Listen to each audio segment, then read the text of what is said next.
Halo Sobat Manhwa, kali ini kita akan membahas cerita tentang manhwa yang berjudul Strongest Gamer.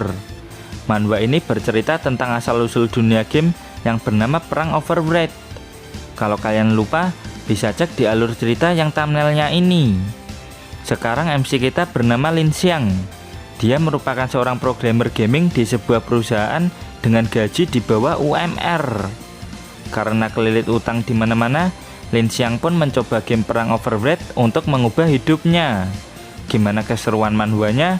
Nggak usah basa-basi lagi, ayo pasang headset dan kita gaskan ke ceritanya di Manhwa Period.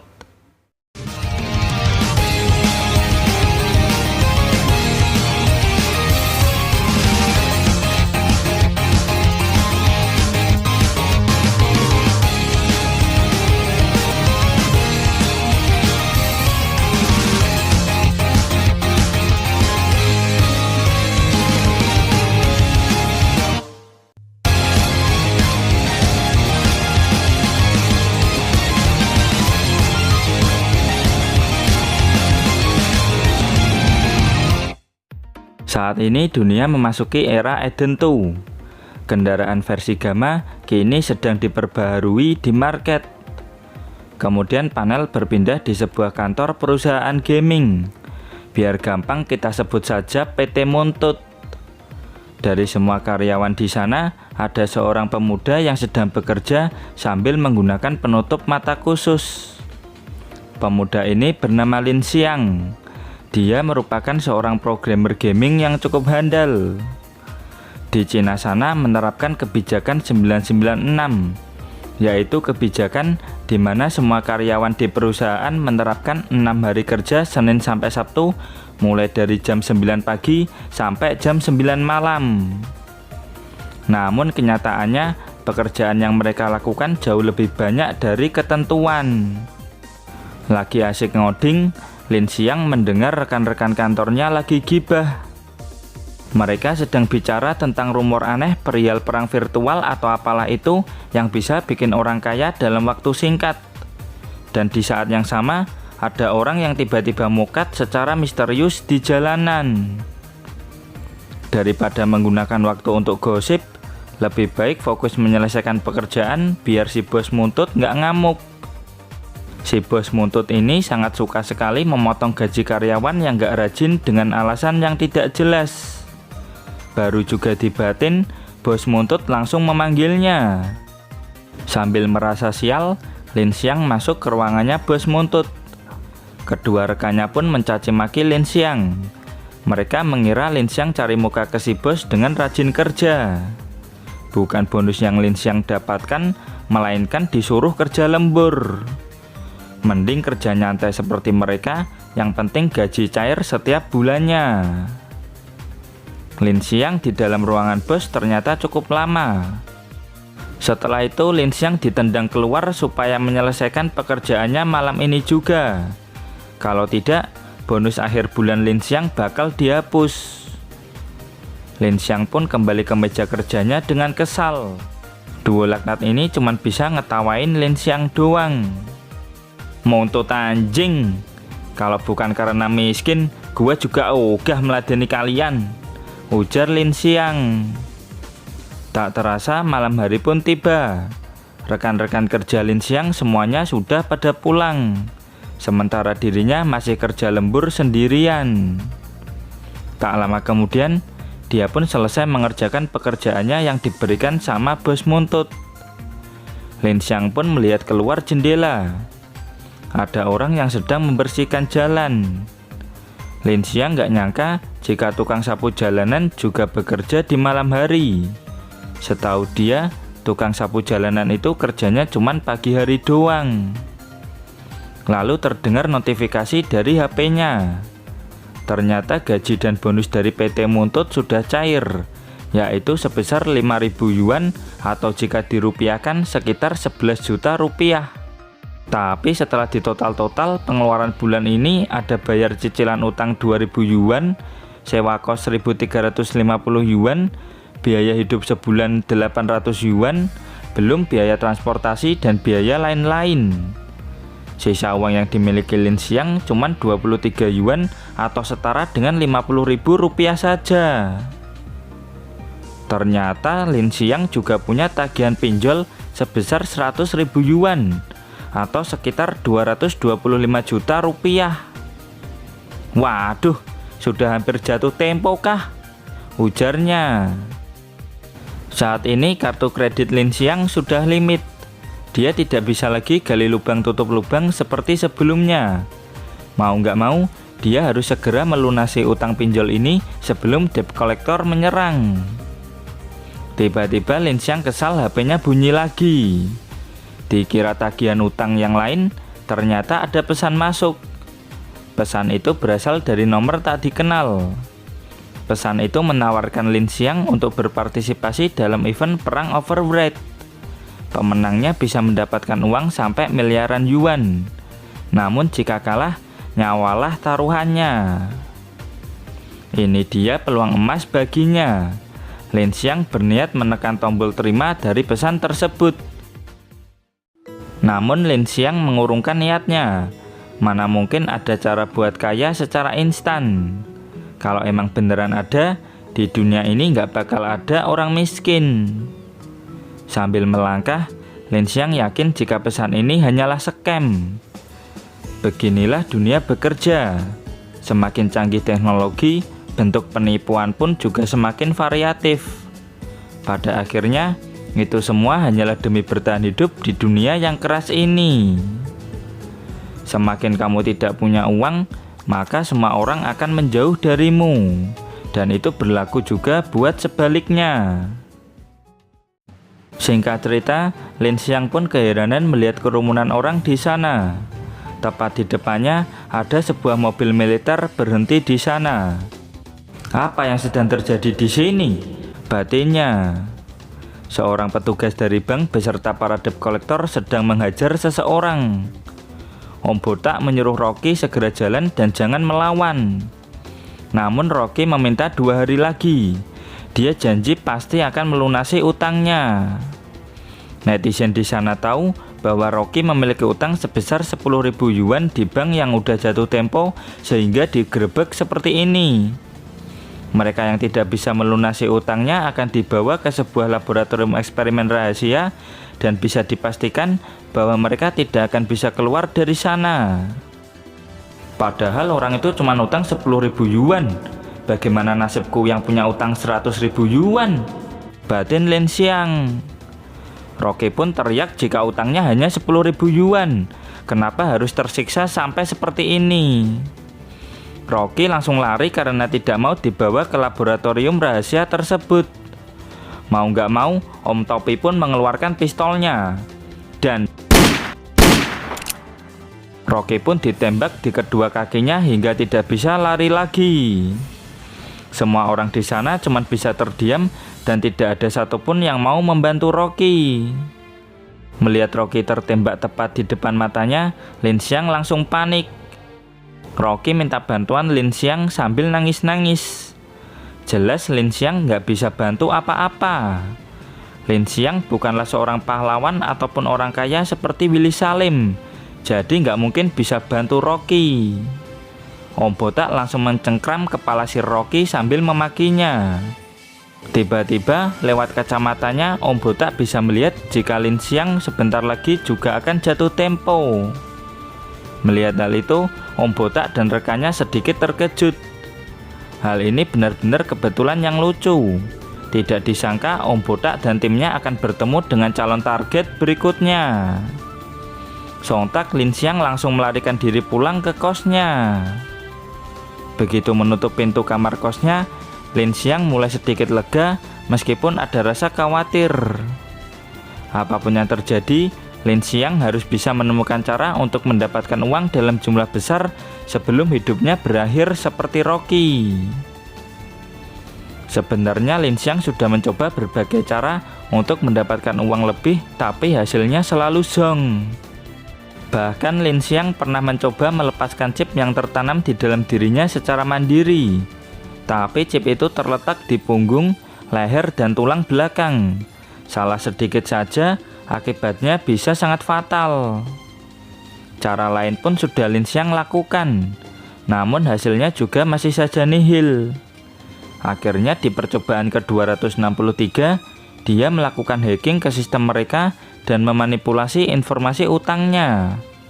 Namun tetap percuma karena sistem keamanan banking di zaman itu sudah sangat canggih. Berbeda sangat jauh dengan sistem keamanannya Kominfo. Hal ini membuat Lin Xiang sangat putus asa hingga menganggap jika satu-satunya cara untuk lepas dari permasalahan ini adalah kematian. Tiba-tiba layar HP Lin Xiang kembali menyala. Dirinya teringat dengan ajakan dari nomor tidak dikenal untuk bergabung ke dalam event Perang Overbread. Hah? Perang Overbread? Emang nyata? Batin Lin Xiang yang masih ragu antara ini beneran atau cuman penipuan jenis baru. Lin Xiang pun menerima ajakan tersebut. Lagian apa salahnya mencoba? Terus percuma juga jika orang tak dikenal ini ngehack HP-nya Lin Xiang. Toh rekening bank milik Lin Xiang udah nggak ada duitnya. Lin Xiang pun mempertaruhkan masa depannya di permainan kematian yang bernama Perang Overbread. Namun setelah menekan tombol terima, tidak ada yang terjadi. Lin Xiang yang tadinya bersemangat kembali duduk dengan lesu. Bodohnya diriku, emang aku cunibyo percaya sama hal fantasi kayak gituan, batin Lin Xiang. Tiba-tiba chip yang tertanam di dalam tubuhnya menyala. Muncul kode time limit hingga membuatnya cukup kesakitan. Setelah itu Lin Xiang memasuki alam bawah sadar dunia sistem Overbread. ID EWSS3570 telah masuk ke perang Overbread. Secara transparan, dunia sistem Overbread bisa terlihat dari dalam kamar kosnya Lin Xiang. Dirinya benar-benar nggak percaya jika event perang Overbread beneran nyata. Lalu muncul notifikasi sistem yang mengatakan bahwa di sekitar Lin Xiang sedang terjadi sebuah peperangan. Terkonfirmasi untuk memasuki peperangan. Player di game ini disebut dengan Overlord. Sebelum masuk ke medan pertempuran, Lin Xiang harus memilih faksi terlebih dahulu. Ada faksi monster, faksi spirit, faksi barbarian, faksi legion, faksi elemen, dan faksi kultivator. Lalu dari ruangannya sekarang terdengar suara yang cukup keras. Suara apa itu yang mendekat? Batin Lin Xiang. Dan bawam, ada bongkahan batu besar nyasar ke kosannya. Untung Lin Xiang nggak kena. Dan tanpa sengaja Lin Xiang memilih faksi. Dan yang terpilih secara nggak sengaja ini adalah faksi monster. Sontak Lin Xiang minta kepada sistem buat pilih ulang. Namun percuma, sekalinya udah milik faksi nggak bisa ganti lagi. Sekarang Lin Xiang harus memilih hero yang mau digunakan.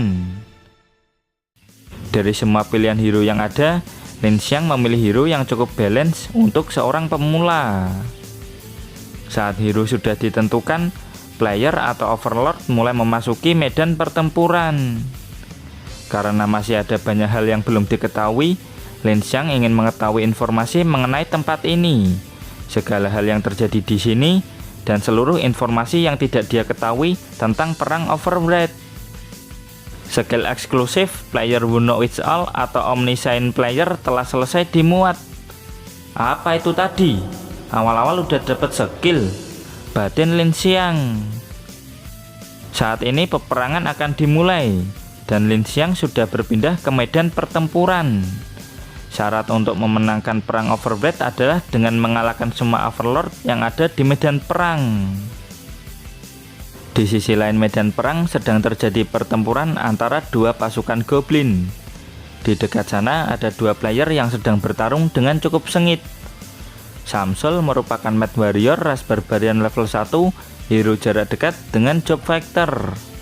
Sementara yang dia hajar hanya seorang newbie yang merupakan eksekusioner ras barbarian level 0, hero jarak dekat dengan job fighter. Tidak tinggal diam, si newbie mengeluarkan skill Task Scraper untuk menyerang Samsul. Namun serangan itu mampu dihentikan oleh Samsul. Dia cuma senyum doang karena lawannya lemah. Cuman segini kemampuanmu, dasar skill isu, ujar Samsul. Dirinya berjalan mendekat sambil membantai pasukan Shinobi yang mendekatinya. Selain itu, potion milik Samsul masih ada banyak. Samsul langsung melompat hendak melayangkan tebasan kuat ke arah Shinobi. Mak cerewot. Samsul langsung memfatality Shinobi tanpa ampun. Shinobi pun langsung terlockout dari perang Overwhelmed dan masih belum diketahui apakah dia beneran mokat di dunia nyata atau tidak. Setelah Shinobi kalah, pasukannya pun juga ikut menghilang. Seharusnya ini kemenangan buat si Samsul. Akan tetapi kenapa kemenangannya masih belum diumumkan? Kemudian muncul notifikasi bahwa masih ada satu orang Overlord di medan perang ini. Kalahkan semua Overlord untuk menjadi pemenang. Si bangsat mana lagi yang masuk ke medan perang? Umpat si Samsul. Singkat cerita, panel berpindah ke dalam hutan. Lin Xiang menggunakan hero Essence of Samurai Bond dengan job assassin. Vibe dari game perang Overwhelmed sangat mirip seperti game MMORPG. Bedanya di game ini terdapat kontrol pasukan. Sebagai player baru di perang Overwhelmed, Lin Xiang harus mempelajari semua hal yang ada di dalam game ini.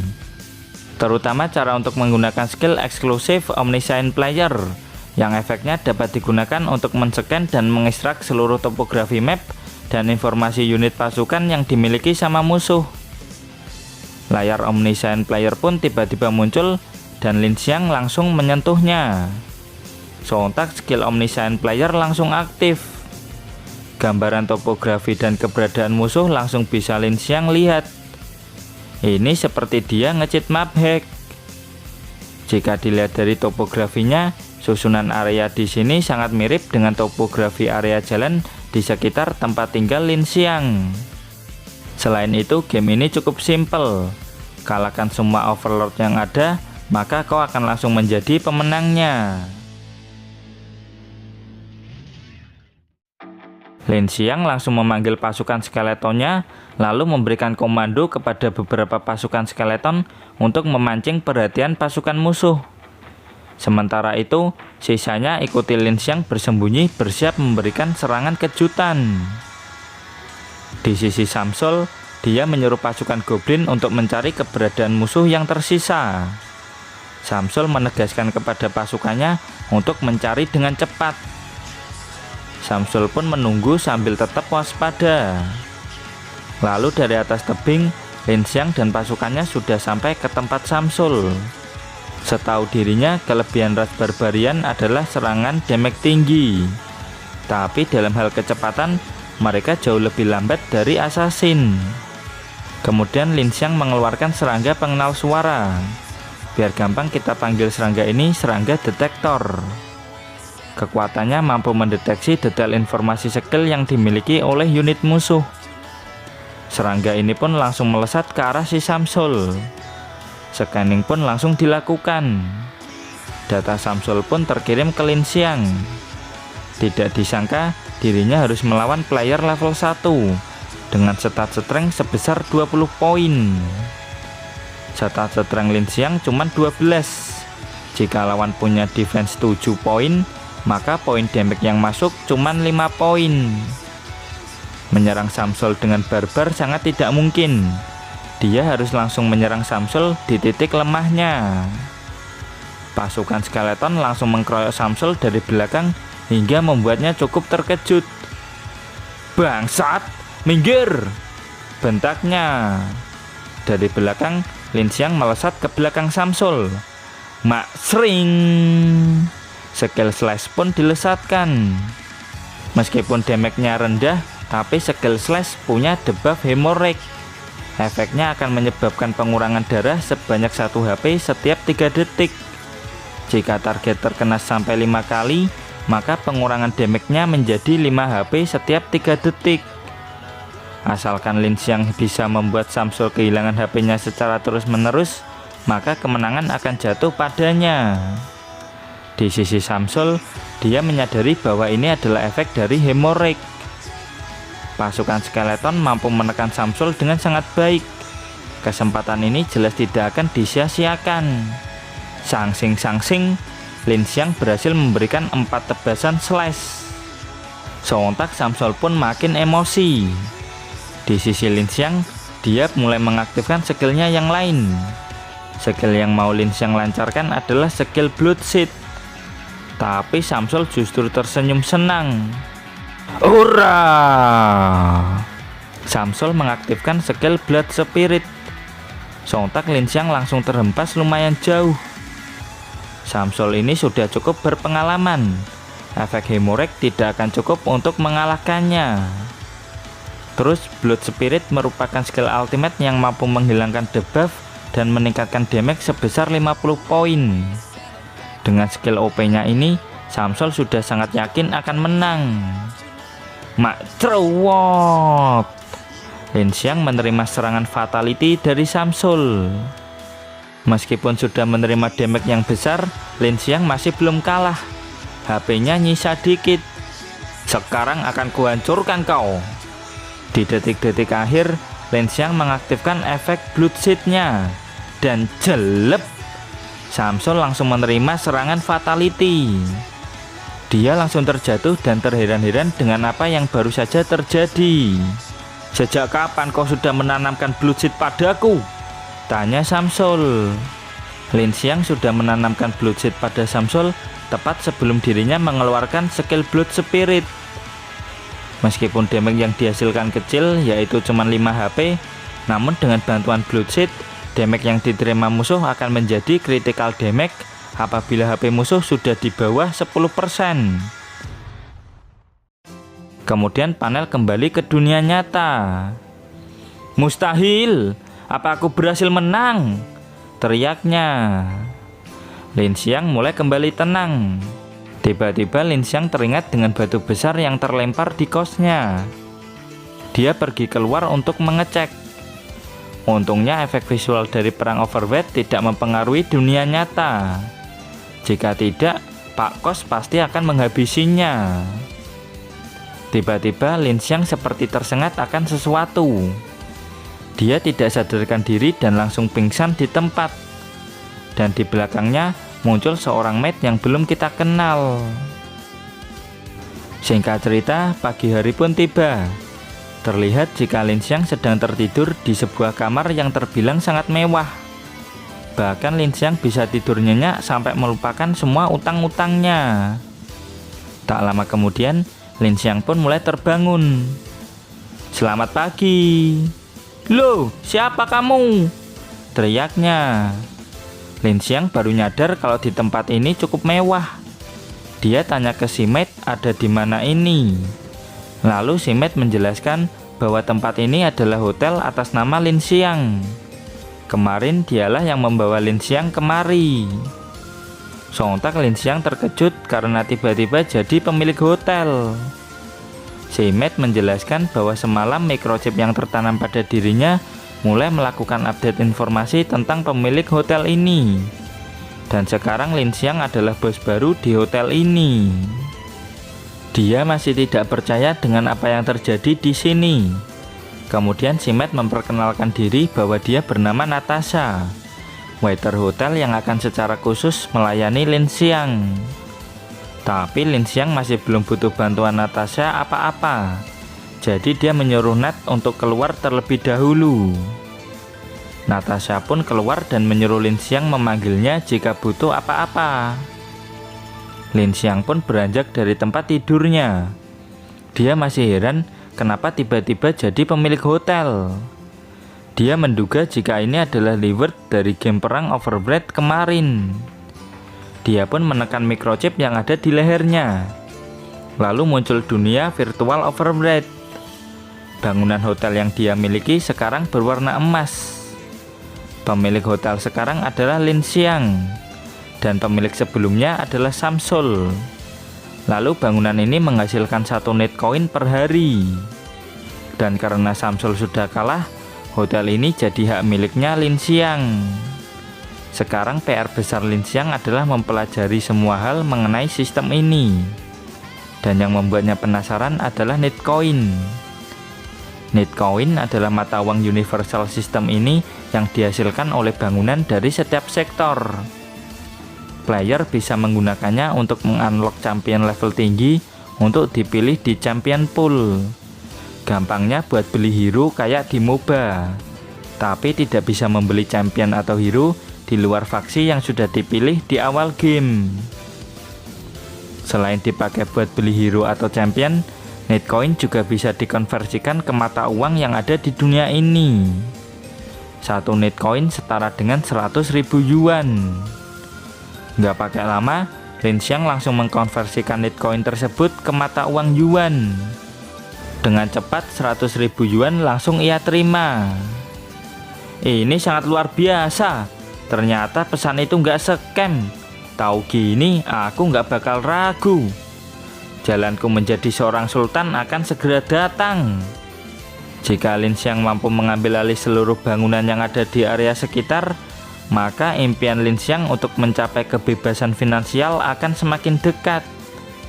Tapi sebelum itu, ada satu hal lain yang harus dikonfirmasi terlebih dahulu. Begitu Lin Xiang keluar kamar, ada seseorang yang menghampirinya. "Selamat pagi, bos." "Selamat pagi." Dari keluar kamar sampai ke lobi, semua pegawai dan karyawan mengucapkan selamat pagi bos padanya. Kemudian Lin Xiang meminta kepada resepsionis untuk melihat riwayat check-in-nya. Yang aneh, data-data check-in terdahulu menjadi atas namanya. Padahal Lin Xiang baru saja menginap di hotel ini kemarin malam. Benar-benar sangat aneh dan mencurigakan. Lalu Lin Xiang pun memutuskan jalan-jalan dulu sambil melihat apakah ada yang berubah lagi dalam hidupnya setelah kejadian perang Overblade kemarin. Yang pertama kali dia cek tentu saja tempat kosnya. Dari jauh, dia melihat ada siluet orang yang sedang ada di kamarnya. "Waduh, Pak Kos, mati aku." Lin Xiang langsung berlari cepat naik tangga menuju kamarnya. Sesuai dugaan Lin Xiang, Pak Kos sedang mengemasi barang-barang Lin Xiang karena udah lama nunggak bayar kosnya. "Pak Kos, kau apain barang-barangku?" teriak Lin Xiang. Wajar Pak Kos mengemasi barang-barang Lin Xiang. Soalnya Lin Xiang nggak bayar uang sewanya. Pak Kos juga udah muak dengan semua alasan Lin Xiang. Besok-besok, nunggu gajian, nunggu bonus, nyatanya zong semua. Dengan ini Lin Xiang bisa meninggalkan kos tanpa harus mengemasi barang-barangnya. Sambil emosi, Lin Xiang langsung mentransfer 10.000 yuan ke Pak Kos. Pak Kos pun cukup terkejut Lin Xiang mentransfernya duit sebanyak itu. "Sekarang utangku lunas. Itu juga ada lebihnya. Kau ambil saja. Sekarang aku akan pergi dari tempat ini," tegas Lin Xiang. Pak Kos menerimanya dengan senang hati. Pak Kos juga bilang kalau dirinya tidak akan berbelasungkawa jika Lin Xiang tertangkap sama debt collector. Sambil membawa tas dan barang bawaannya, Lin Xiang langsung pamit dan mendoakan Pak Kos supaya cepat mokat dan usaha kosnya bangkrut. "Kalau kangen denganku, silakan datang ke Hotel The Class. Aku kasih gratis menginap di sana kalian," ujar Lin Xiang dengan sombong sambil meninggalkan Pak Kos di belakang. Singkat cerita, Lin Xiang berjalan kembali ke hotelnya. Dia menekan microchip di belakang lehernya untuk melihat dunia virtual Overblade. Ternyata dugaan Lin Xiang benar. Hanya dirinya saja yang bisa melihat dunia virtual ini. Orang lain tidak bisa melihatnya. Jika Lin Xiang ingin Nitecoin lebih, maka dia harus mengambil alih banyak bangunan di sekitar sini. Dan jika Lin Xiang ingin mengalahkan pemilik bangunan, maka dia harus menaikkan kekuatan tempurnya. Perbedaan tempur antara champion level tinggi dan rendah itu sangatlah besar. Jika waktu itu Samsul tidak meremehkannya, maka Lin Xiang sudah pasti kalah. Tiba-tiba Lin Xiang menerima notifikasi yang mengejutkan. Seorang overlord telah memasuki daerah teritorial dan mendeklarasikan perang padanya. "Jangkrik, kenapa udah ada yang mau nyerang?" teriaknya. Kemudian panel berpindah ke hotel. Ada seorang cewek yang tiba di sana. Cewek ini berhasil menemukan tempat ini berkat bantuan dari drone miliknya. Untuk tambahan info, cewek ini bernama Dongyan. Hari ini Dongyan akan berpetualang bikin konten di Hotel The Class. Pertunjukan kali ini akan sangat menakjubkan. Singkat cerita, Dongyan pun sampai ke kamarnya. Suhu di sini adalah 25 derajat Celcius. Kualitas udara juga bagus, sangat cocok buat ngonten. By the way, drone biru ini namanya Guli. Sambil menikmati pemandangan kota, Dongyan meminta Guli memulai persiapannya. Langkah pertama adalah men-scan seluruh isi hotel dan bangunan di sekitar. Tapi setelah melakukan scanning, Guli menginfokan bahwa sebuah perang overweight telah terjadi di sekitar sini. Dongyan akan menerima dampaknya, jadi silakan mempersiapkan diri untuk memasuki medan perang. Lah, di tempat kecil ini juga ada perang, batin Dongyan. Dia memerintahkan Guli untuk melacak lokasi perangnya. Dongyan sangat percaya diri bakal menang. Soalnya dia yakin kalau di tempat kecil ini nggak ada player yang lebih kuat darinya. Kemudian panel kembali ke tempat Lin Xiang berada. Dia mulai memasuki dunia sistem. Sebelum masuk ke medan perang, sistem support telah diaktifkan. Lin Xiang diharuskan memilih kategori supportnya. Ada trap, spell, teknik, blueprint, dan pekerja. Lin Xiang nggak nyangka kalau ada fitur kayak gini. Anehnya fitur ini nggak muncul di pertempuran pertamanya. Lalu ada support item Entropy of the Dead. Namun jumlah need coin Lin Xiang nggak cukup untuk membelinya. Untungnya ada beberapa item yang digratiskan juga. Jadi game ini nggak pay to win banget. Tahu gini, Lin Xiang pakai need coinnya buat beli support system ketimbang dikonversikan ke mata uang.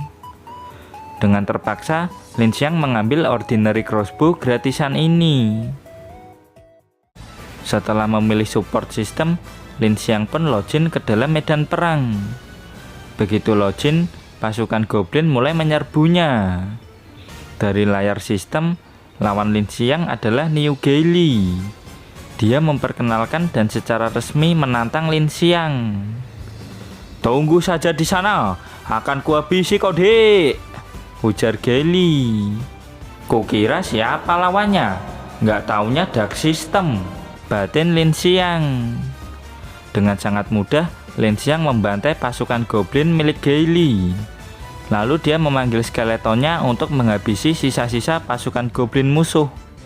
Lagi enak-enak jalan, tiba-tiba Gaili teriak, "Jangan senang dulu, Dek, musik." "Astaga, orang tolol ini meremehkanku kah?" batin Lin Xiang. Terus Lin Xiang memberi kode ke salah satu skeletonnya untuk melakukan sesuatu. Para skeleton Lin Xiang bersembunyi di balik pohon menunggu waktu menyergap Gaili. Lin Xiang sendiri sudah standby dari tadi di atas pohon. "Sembunyi di mana kau, Dek? Ayo keluar!" teriak Gaili. Sontak Lin Xiang langsung memberi kode ke para skeletonnya. Para skeleton yang sudah standby dari tadi mulai memberikan serangan kejutan ke Gaili. Dia menerima damage dari serangan kejutan tersebut. Namun dengan sekali sabetan pedang, dua prajurit skeleton Lin Xiang langsung kalah dan di saat bersamaan Gaili juga memulihkan HP-nya. Ternyata asumsi Lin Xiang bahwa ras barbarian punya efek lifesteal dengan mengalahkan unit minion itu memang benar. Mak sring. Lin Xiang langsung menyerangnya dengan skill Hunting Edge, lalu disusul dengan skill Slash. Akan tetapi sebelum melancarkan serangan ini, Gaili sudah bersiap dengan kedua pedangnya. Dual Sword Wielding merupakan skill ultimate-nya. Belum pernah ada yang selamat dari skill kuatnya ini.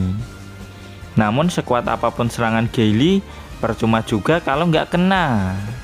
Sangsing-sangsing, Lin Xiang berhasil menyerang Gaili dengan skill slash 5 kali berturut-turut.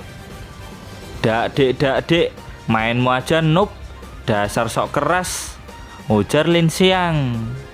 Dia juga tak lupa menanamkan skill Blood Seed kepada Gaily. Halah, kau cuman bisa menghindar, Dek.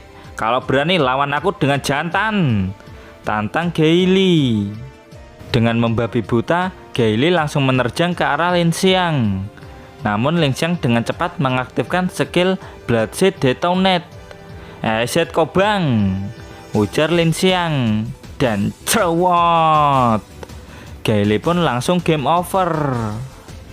Dasar licik, pengecut kode, umpat Gaily. Apapun gamenya, player yang banyak bacot skillnya pasti cupu. Setelah mengalahkan Gaily, notifikasi kemenangan masih belum diumumkan. Kenapa aku belum menang? Ada overlord lain kah? Batin Lin Xiang. Pertanyaan ini langsung terjawab dengan layar notifikasi yang menginfokan bahwa masih ada overlord yang lain. Kalahkan dia untuk memenangkan perang ini. Sebagai tambahan informasi, ada sedikit perbedaan latar waktu yang ada di dunia Overwatch dengan waktu di dunia nyata. Malam hari pun tiba. Perang Overwatch kali ini berlangsung cukup lama dari sebelumnya. Dongyan beserta pasukan minionnya mulai bersiap menghadapi Lin Xiang dan pasukannya. Dilihat dari ekspresi wajahnya, Dongyan sangat percaya diri bisa mengalahkan musuhnya.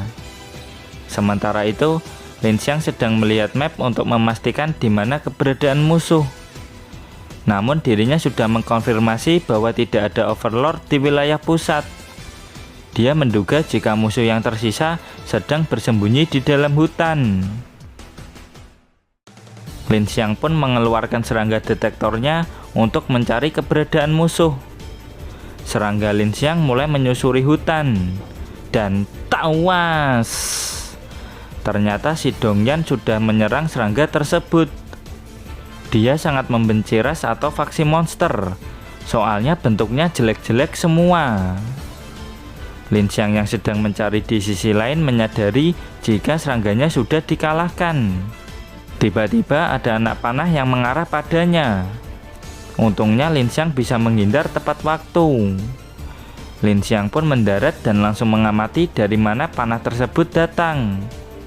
Tapi dari arah lain ada satu anak panah yang mengarah padanya. Lagi-lagi Lin Xiang bisa menghindarinya. Jangan kabur-kaburan kau, bentak Lin Xiang ke pasukan musuh.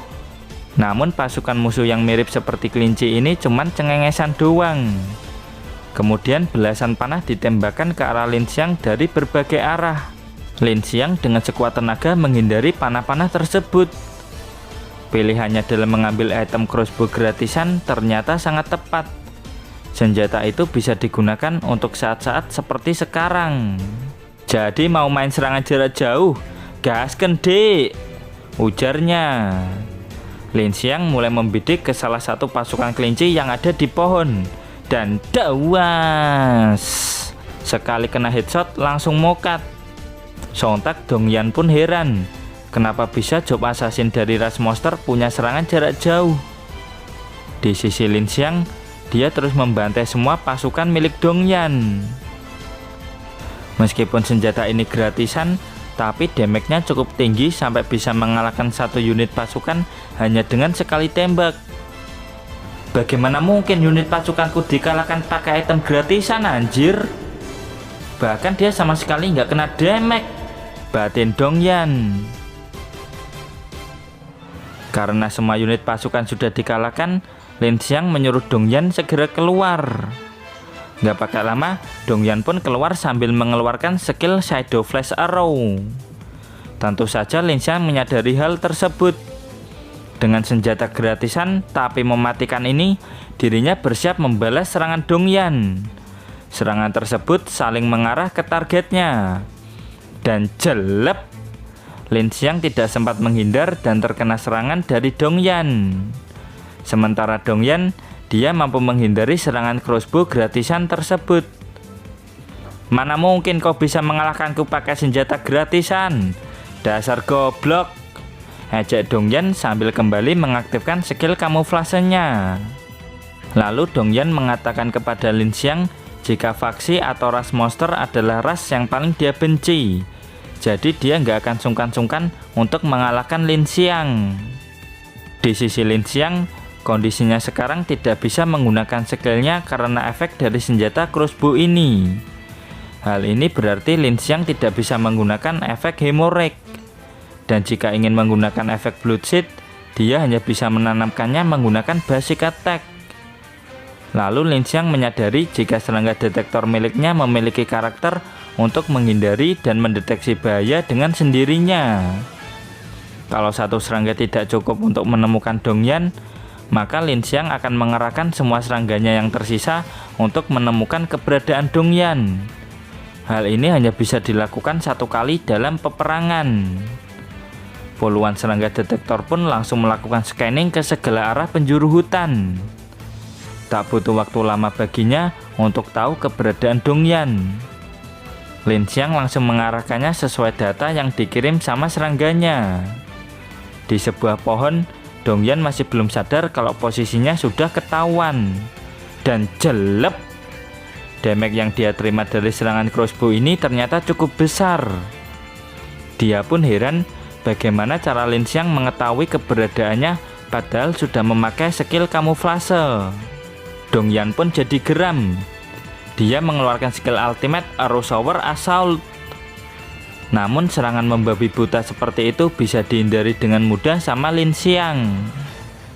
Mereka berdua saling tatap dengan penuh keseriusan.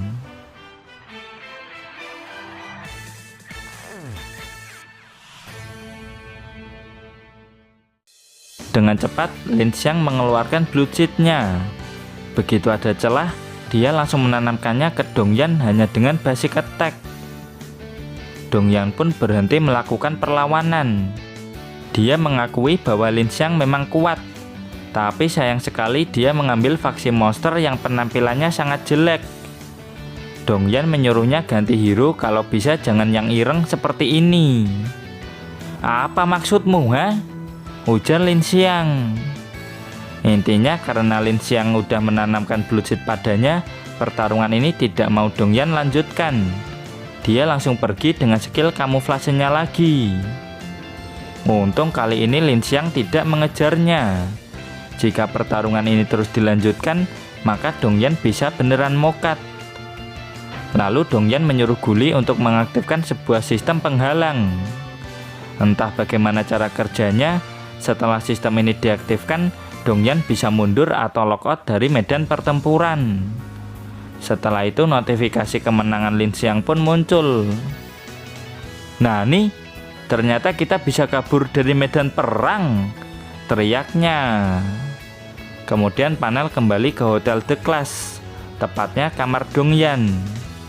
Nggak pakai lama, Dongyan menyuruh Guli untuk segera mencari keberadaan Lin Xiang di sektor ini sampai ketemu. Guli pun langsung OTW mencari keberadaan Lin Xiang. Dan sayang sekali, episode 1 pun berakhir sampai di sini. Apa yang mau Dongyan lakukan ke Lin Xiang setelah berhasil menemukannya? Kita akan lanjut lagi di episode berikutnya. Terus jangan lupa juga tinggalkan jejak di kolom komentar. Dan terima kasih buat kalian yang selalu hadir dan komen di setiap video admin. Terus dukung channel ini dengan cara like, comment, subscribe. Dan jangan lupa kultivasikan loncengnya juga. Sampai jumpa lagi di video berikutnya. Bye-bye.